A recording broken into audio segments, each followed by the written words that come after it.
Since everyone is encouraging China to buy this IMF gold, I mean, China is telling their citizens to buy gold. So they would actually be taking gold out of the market, and the price would really shoot up if these people started buying gold. By China buying the gold, will that gold go to their citizens, or will it stay in the central bank? It could. It all depends on production and then demand. So they're not going to be exporting any gold or silver because they hope that the demand is sufficient, and they hope that the people purchase gold and silver, and they hope that that amount is great, if not greater, than the annual production in China, which is now the largest in the world. And the real hook behind this is for people, particularly individuals and companies, to get rid of their dollars. They don't want the dollars in the economy. The Russians did the same thing, but they didn't tell people to go buy gold or silver. And there was a big push in that about 5 years ago. And there's a continual undercurrent,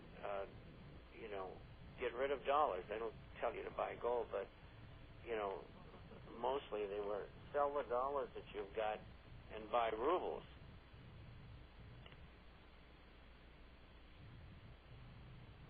Do you believe me? Yeah, I believe. My thought was, well, if they decided to use that gold from the IMF, I mean, would it temporarily put a cap on the price of gold temporarily? No. Is that what they're seeking maybe to do, or? No. Okay. They're trying to make people think when they know it's unthinkable. They want the public to think that this gold's going to come on the market and drive the price down. They're lying by omission by not saying the Chinese have said, among others, that they like to buy the whole amount of gold that's available. Mm-hmm.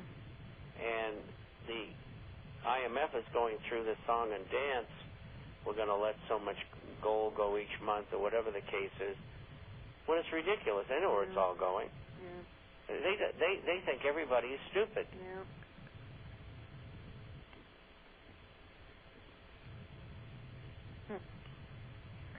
So, in my view, gold did not too bad today, considering all the impacts that it had coming at it. I agree, especially when Monday is always the day that our government tries to knock it down. They tried all day to get the Dow up. They couldn't do it.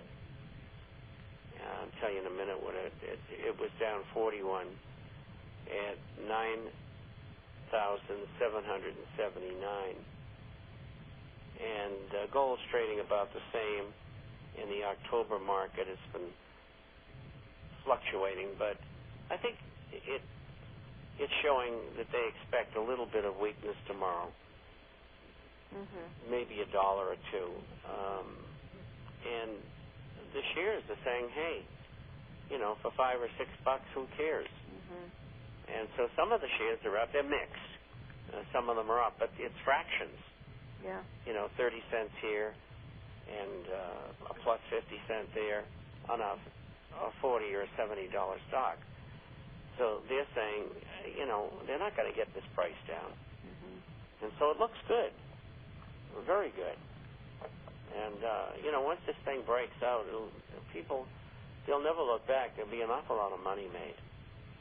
And, but as important, if not more important, is the protection of what wealth you have.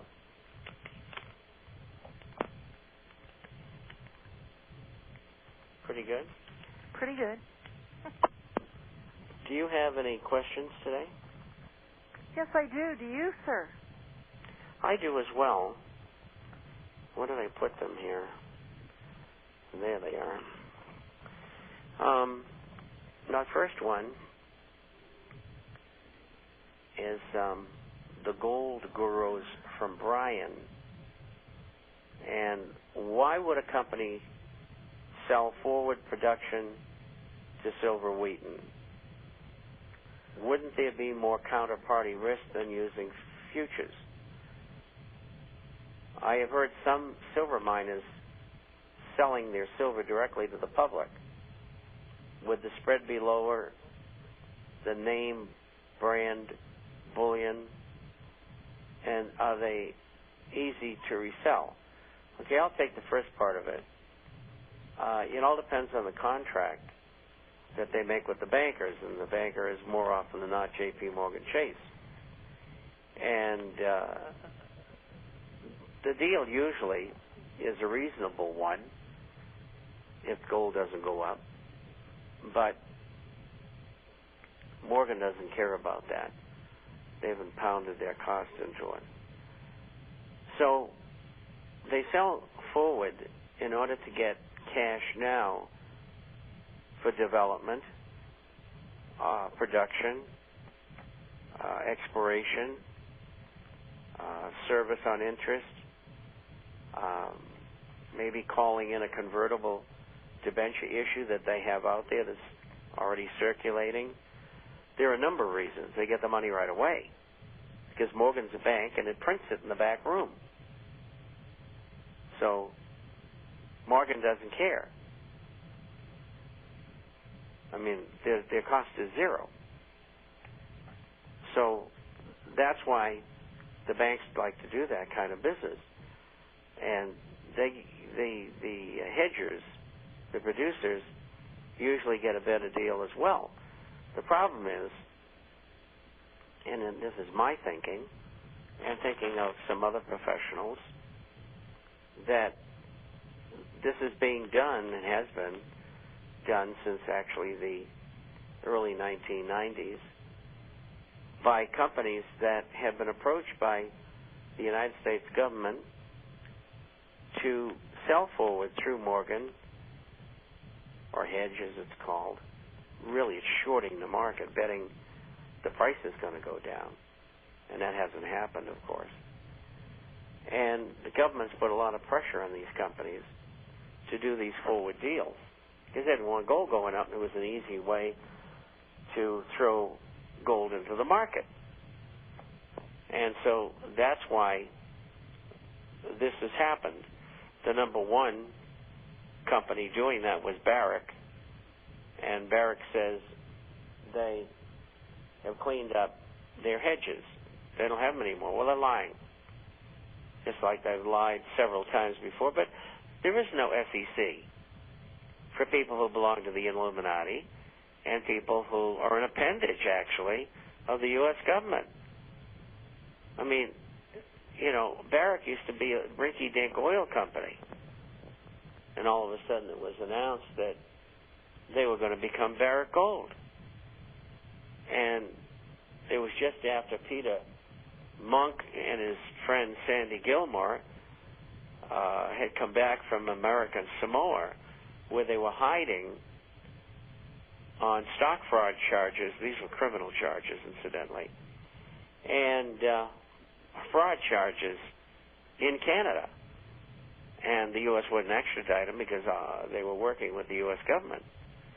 And then they put them in business with Barrick Gold. And that's a true story. You know, most people don't want to face that, especially Wall Street. But Peter Monk is a crook, just like the United States government. They're criminals.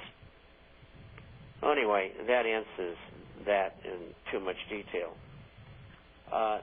Melody, why don't you handle the silver miners? What was the question again? I have heard of some silver miners selling their silver directly to the public. Would the spread be lower than name bullion brands? And are they easy to resell? That would be an individual brand that would be lesser known, say, than Johnson Matthey. As long as they have all their markings, but yeah, the premiums on them are less than what you would obtain through, JM or Engelhard. So, you do get a reduction when you sell them back, and I don't think you really save that much on the front end to compensate for the loss in the back end. I mean, usually just like people who purchase, 100-ounce bars and things like that, thinking that they're really saving some money, and they're getting more silver for your dollars. Depending on what you're looking to put in the market, sometimes